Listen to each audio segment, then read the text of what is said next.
The big breaking news we are giving you tonight, as Yaqub Memon's execution reignites the death penalty debate. Sources now telling India Today that the Law Commission has decided to submit its report on the death penalty issue by the third week of August. Sources telling India Today that the Commission will recommend the gradual phasing out of the death penalty. As of now, consultations are on with expert groups over the subject. Some experts feeling the grounds for capital punishment in India are arbitrary and discriminatory, and there may need to be a gradual phasing out of the death penalty in the country. Joining me now is our correspondent Anusha Soni. She joins us with the very latest.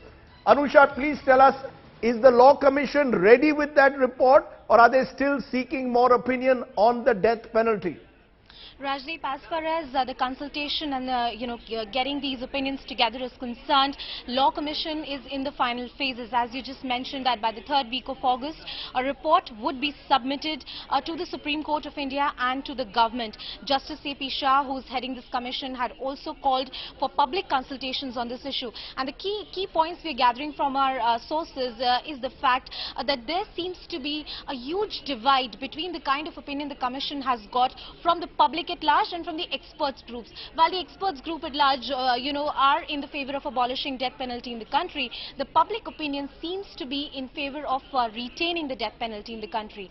Another key point, the main point of criticism of death penalty so far by the international groups and the experts group inside the country has been that there is a certain degree of arbitrariness.